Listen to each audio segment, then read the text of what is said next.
자들아 이리로 오라. 주 예수 앞에 오라.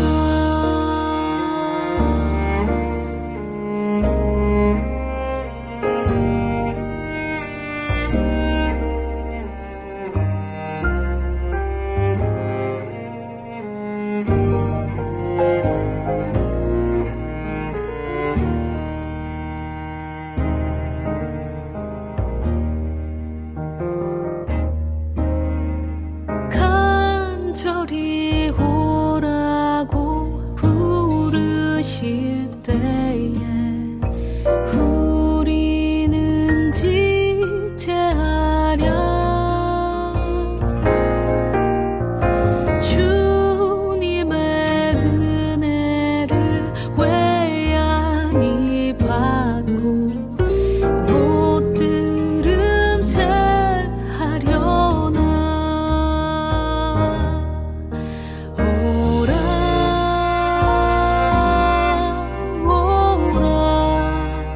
오라 방황치 말고 오라.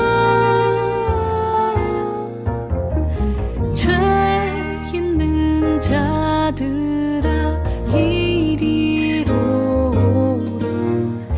주 예수 앞에 오라. 오라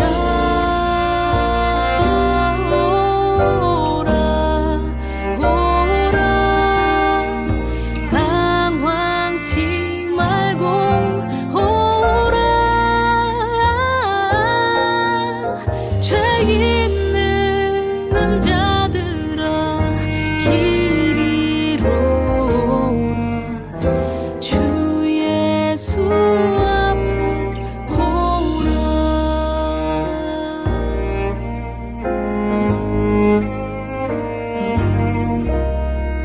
주 예수 앞에 오라.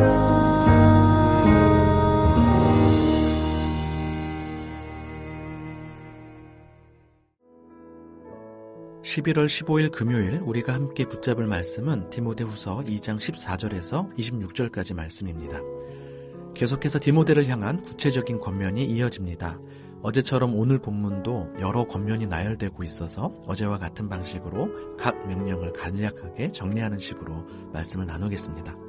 다만 오늘의 권면들은 공통적으로 거짓 교사 문제와 관련하고 있다는 것이 특징입니다. 총 6가지 권면입니다. 첫 번째로 바울은 디모데에게 이것들을 기억하라고 합니다. 14절을 문법적 요소를 잘 살려서 다시 번역하면 너는 이것들을 기억하라. 곧 말다툼을 하지 말고 하나님 앞에서 엄히 명하라고 했던 것을 기억하라 라고 할 수 있습니다. 말다툼은 디모데 전서에서 말하는 거짓 교사들의 주된 특징입니다. 그러니 디모데에게 거짓 교사들처럼 되지 말라고 하는 것입니다. 왜냐하면 유익이 하나도 없을 뿐 아니라 듣는 자들을 망하게 하기 때문이라고 덧붙입니다. 여기서 말하는 말다툼은 소모적인 논쟁을 가리킵니다. 모든 종류의 논쟁을 피하라는 것은 아닙니다. 진리와 관련하여 중요한 논쟁이 필요한 경우도 있습니다. 그러니 바울도 갈라디아서와 같은 서신에서는 거짓된 교리와 싸우며 바른 진리를 세우고자 애쓰는 모습을 볼 수 있죠. 아마 16절에 망령되고 헛된 말, 26절에 어리석고 무식한 변론과 관련한 것으로 보입니다. 교회 안에서도 본질적이지 않은 작은 것들에 집착하여 목숨 걸듯 싸우고 있는 모습이 있다면 그것이 서로를 망하게 하는 것임을 알고 주의해야 할 것입니다. 두 번째는 진리의 말씀의 일꾼이 되라는 명령입니다. 이 역시 거짓 교사들과 대조된 모습입니다. 15절에는 두 가지가 강조되는데요. 먼저는 말씀을 옳게 분별하라는 것입니다. 분별하라라는 단어는 똑바로 길을 내다라는 뜻이 있습니다. 말씀을 제대로 다루어 길을 똑바로 내줘야 성도들이 길에서 벗어나지 않을 것이기에 잘 해석하도록 힘쓰라는 것이죠. 그리고 잘 해석하는 것으로 그치지 않고 자신이 그 말씀에 부끄러울 것이 없는 일꾼으로 하나님 앞에 인정되도록 자신을 드리라고 합니다. 즉 옳게 분별한 말씀을 자신에게 옳게 적용하여 말씀대로 살라는 것이죠. 앞부분이 교리적 거룩함이라면 뒷부분은 삶의 거룩함이라고 할 수 있습니다. 이것이 거짓 교사들과 다른 점입니다. 말씀의 권위를 인정하고 바르게 해석하며 바르게 적용하여 사는 일에 헌신하는 일꾼이 되어야 합니다. 우리가 말씀을 묵상하는 이유이기도 합니다. 세 번째 명령은 망령되고 헛된 말을 버리라는 것입니다. 이 역시 거짓 교사들의 모습을 반영합니다. 이들의 영향력은 악성 종양, 즉 암처럼 몸 곳곳에 퍼집니다. 후메네오와 빌레도와 같은 사람들의 영향력이 그러했습니다. 이들은 부활이 이미 지나갔다고 하면서 성도들이 이미 온전하여졌기 때문에 더 온전해지려 애쓸 필요가 없다는 식의 주장을 하였고, 영적인 부활이 이미 일어났고 몸의 부활은 없다면서 그렇게 조심하고 경건을 위해 살려고 할 필요가 없다는 듯 왜곡된 자유, 방종된 삶을 부추겼던 것 같습니다. 이러한 메시지들은 사람들의 믿음을 무너뜨린다고 경고합니다. 여기서 무서운 부분은 16절에 보듯 경건하지 아니함에 점점 나아가게 한다는 것입니다. 경건에서 멀어지는 것을 인지하지도 못하는 상태로 점점 경건의 능력을 잃어버릴 뿐 아니라 궁극적으로 믿음을 잃어버리게 된다는 것이죠. 그러니 우리를 방종케 하는 헛된 말들을 버려야 합니다.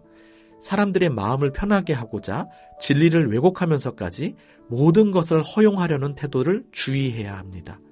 관용과 방용을 구별할 줄 알아야 합니다.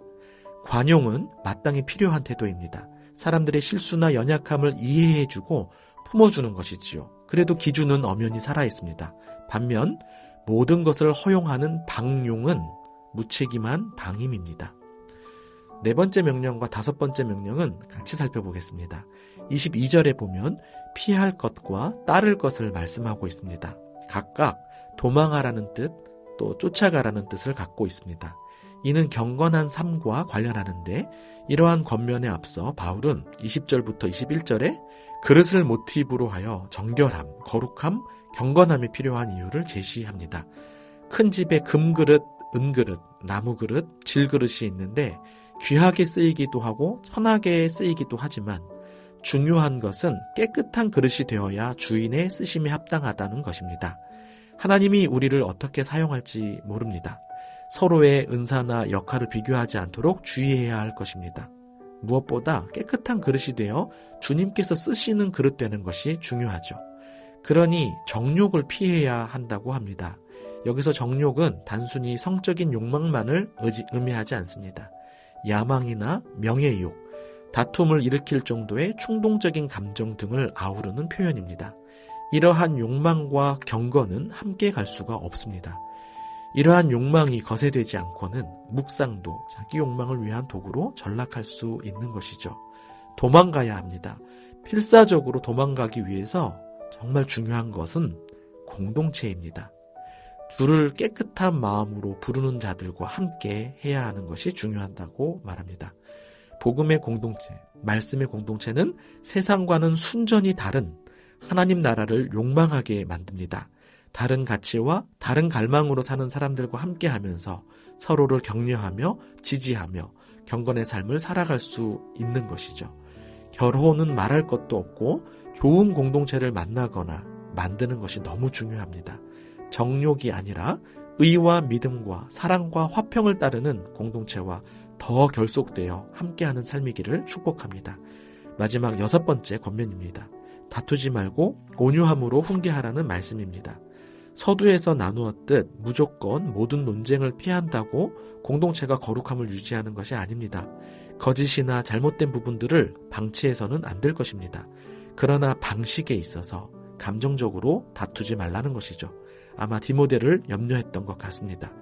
주의 종은 마땅히 다투지 아니한다고 하는데 아마도 이사야 53장의 고난의 종과 관련하지 않나 싶습니다. 잘 참아야 하고 그 전에 잘 가르쳐야 한다고 말씀합니다. 그리고 거역하는 자를 온유함으로 훈계해야 하는 이유로 하나님이 일하실 여지를 닫지 말아야 한다고 합니다. 혹 하나님이 그들에게 회개함을 주사 진리를 알게 하실까 하며 그들로 깨어 마귀의 올무에서 벗어나 하나님께 사로잡힌 바 되어 그 뜻을 따르게 하실까 함이라. 이 이야기가 얼핏 보면 불가능한 이상처럼 여겨질 수 있지만 사실 바울 자신의 이야기였음을 기억해 봅니다. 안 될 거라 생각하며 기대 없이 내뱉는 그러한 권면이 아닐 것입니다. 기도하겠습니다. 하나님 아버지, 주의 몸된 교회가 평안하지 못하고 다툼에 휘말릴 때가 참 많은 것 같습니다. 때로는 거짓 교사들의 거짓 가르침으로 인해, 때로는 청년의 정욕으로 인해 혈기를 부리며 교회와 목회자가 상처를 받는 경우가 많이 있는 것 같습니다. 특별히 교회 지도자들이 서로를 망하게 하는 다툼에서 벗어나 말씀의 길을 함께 걸어갈 수 있도록 은혜를 더해 주옵소서. 하나님의 터인 교회와 하나님의 말씀은 견고하게 선 줄로 믿습니다. 이 땅의 교회가 큰 교회가 아니라 깨끗한 교회 되어 하나님께 쓰임받는 교회 되도록 인도해 주시고, 거역하는 자들에게 회개함을 주셔서 진리를 알게 하시고 마귀의 올무에서 벗어나 하나님께 사로잡혀 함께 하나님의 뜻을 따르는 자들 되게 하여 주옵소서. 온유함으로 우리를 참아 십자가 지신 예수 그리스도의 이름으로 기도합니다. 아멘.